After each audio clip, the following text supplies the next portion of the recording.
How to practice Mel Bay using the principles of correct practice for guitar. Hello, Jamie Andreas from Guitar Principles here with you, and I'm going to give you another lesson in how to practice the Mel Bay guitar method, Volume 1. We're going to cover pages 14 through 16, and as I always say, a great book for learning music on the guitar, a horrible book for your fingers because, like most books, it gives you no information whatsoever on how to actually train your fingers to play the music. So most people end up with lots of bad habits unless you use the principles of correct practice for guitar, available at guitarprinciples.com, and this will give you what no other book gives you. I'll give you a little bit of taste of that right now. Okay, so I'm opening up to page 14, and we're learning the notes on the D string. Now, as always, we must remember, whenever your fingers are totally off the strings, it's very unstable. You have to first make sure you're able to hold your fingers close down to the strings and be able to be relaxed, and that you're not approaching them, say, like this, with a lot of tension in your shoulders and everything. You know, here's a quick thing you can do before you start practicing this page. Just take your fingers like this and do this little thing I call a tight curl, because here's one thing all guitar players need to do. They need to be able to curl all their joints like that, and then they need to be able to bring those fingers down to the string like this. So make sure you can do that and touch the string, touch that fourth string very, very lightly. Do this a few times. We call this finger flapping, okay? And that gives your fingers the right kind of sensitivity to the string. Now, when you start this page, okay, so you're going to be learning the open D and the E note and the F note. Now, here's one thing to be aware of. Fingers 2 and 3 are the worst combination of fingers, a very bad combination. And your hand really doesn't like it when your second finger goes down by itself, unless you've received really good training, like the kind of training I give in the principles and in my online class that covers all the principles. Unless you receive that training, what's going to happen to you is you're going to put your 2 down and your 3 is going to squeeze over like this. And if that's happening, you'll never play very easily. So make sure that doesn't happen. Here's one thing you can do. Touch your 3rd finger to the 5th string and then practice putting. Do this. Train your 3rd finger to stay relaxed as your 2nd finger goes down. Do that each time before you practice this. When you do practice this page, and you're holding your fingers close to the strings, curled and ready, shoulders relaxed, don't hold your breath. You play those D notes. Now, when you play the 2 on the E, watch the 3. Notice what my 3 does. Nothing. That's what your 3 should do, because you need the 3 for the F note right here. Again, 2 and 3, very difficult combination of fingers to train for easy action, but that's what easy action looks like, and that's how you can get it. All right, let's go on to the next page then. Cockles and muscles. You begin with all open strings. Keep those fingers close. Here's another little tip. You could always keep side of the hand contact to give your hand a little bit of stability while you're playing these opens. And I'd do this probably all downs. And now here, the 2 goes down. If you keep a little side of the hand contact, gives your fingers orientation. Again, I put the 2 down, nothing else reacts. Now hold that 2 as you play the C. Hold that 1 as you play this D. And now you go back to the C. Now, before you lift this finger, take your 2nd finger and touch it to the 3rd string, because that note's coming up. And it's pretty much a repeat. And this is tricky. Whenever you remove a finger and there's going to be no contact, you got to be careful, because you will tend to tense up instantly when you do that. You could always make contact with another finger before you lift. That's a good thing to do in practice, even if you don't do it in playing. And that's pretty much it for that. Okay, 8th notes. Well, you got to know, he gives you 8th note studies next. You got to know how to count 8th notes.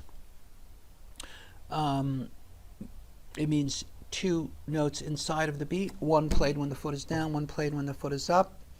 That's beyond the scope of this lesson, but the way you would count, for instance, that first one would be 1, 2, 3, and 4, and 1, 2, and 3. So if you had your metronome, and this is what you want to train for here, 1, 2, 3, and 4, and 1, 2, and 3.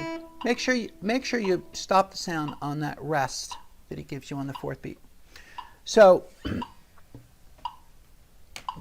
you can listen to the examples in the audio that he gives you with the book to see how that goes. But of course, you want to really understand how to count rhythms. If you go to the Guitar Principles store, there is a course, my Rhythm Foundation course, and it'll teach you how to master all rhythm notation, even if you know nothing about it. Okay, I highly recommend it. Moving on now to, now this page is really tricky. Okay, so we have Amazing Grace here. Again, I start with opens. Use alternate picking for the eighth notes. So you have, it starts on a pickup note 3. 1, 2, 3. 1, 2, 3, and 1, 2. Make sure you get that timing right. 1, 2. Don't do this what I'm doing. I just do that because I'm not thinking about it. Okay, so yeah, keep your fingers close. Okay, you put the 2 down here. Careful here, hold that 2 and guide your third finger into place. I would actually now, as I lift this 3 to play the open, I'd keep contact there. No sense lifting it off. Just gives my hand some orientation. Same thing here. You play that note, don't remove it. Leave it on while you play the open G, because you go right back to it. Now, Intending Tonight. This is a tricky little thing to play well. Here's what you want to do. It starts with 2 open strings, and then it goes. But what you want to do is this. You're going to place the C down right from the start, so your hand has some orientation, and then when you need the C, it'll be there already. Here's an interesting thing. You should use 3 because that's how you're training the hand at this point.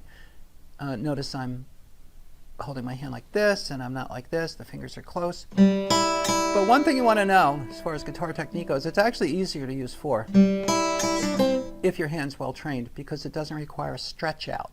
But for here, we should use 3. So I have the C down already, the 1 on the C. Now right here, again, as I've been doing consistently, I'm going to have to take the 1 off to play the B, but I'm going to place that 2 down right before I remove. That way it's there. That is very superior to taking the 1 off, having nothing down, and then finding the A. You want to do it like that. Now, this is interesting. Anybody looking at the music is going to remove their 1 now because they have a bunch of lower notes to play, but you're going to hold the 1. There's no reason to take that off, okay? And it works so much better this way. Now I repeat, the second line's kind of a repeat. I used 4 there, notes. Now, I probably just drop that finger there as I have to go for the opening. And that's the first 2 lines, okay? Obviously, you need to practice this extremely slowly. If you're using the principles, you're going to know, don't even try to play the rhythm first. If you're using the principles, you follow the basic practice approach in Chapter 5, and you first learn 1 line at a time, or even 2 measures at a time, and you do 4 clicks per note. In the basic practice approach, we do not concern ourselves with the rhythm. We only concern ourselves with teaching the fingers the movements. So you take 4, we equalize time values. You take 4 clicks for each one. Putting the rhythm in is a later step in the practice process. Okay, so those are the first two lines of this Tenting Tonight. And you know, I'd probably, when I finish the second line, I have the one down. I'd leave it down. Looking at the music, you'd take it off. There's no reason to take it off. Your fingers and your arm are always happier when something is down, because that way you can use the concept that I teach in the principles called the heavy arm, which means the relaxed shoulder is adding the weight of the arm. This is what all good players, all professionals do, whether they know it or not. They keep the shoulder relaxed and add that weight to the fingers. So do that in the third line.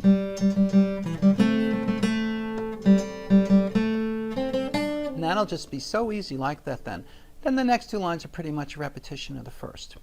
Okay, well, you know what? I just realized that if I cover what you really need to know to do the next piece, it's probably going to make this video too long. So you know what? I'm going to include it in the next one, but I think I've given you enough to work on up to here, almost finishing page 16 in Mel Bay. I'm a great guitar player, and my students become great guitar players because I share with them all my practice and playing secrets. If you'd like to become a great guitar player, the best place to start is with my book, The Principles of Correct Practice for Guitar. You'll learn things you never heard of before, and it will change your guitar playing life.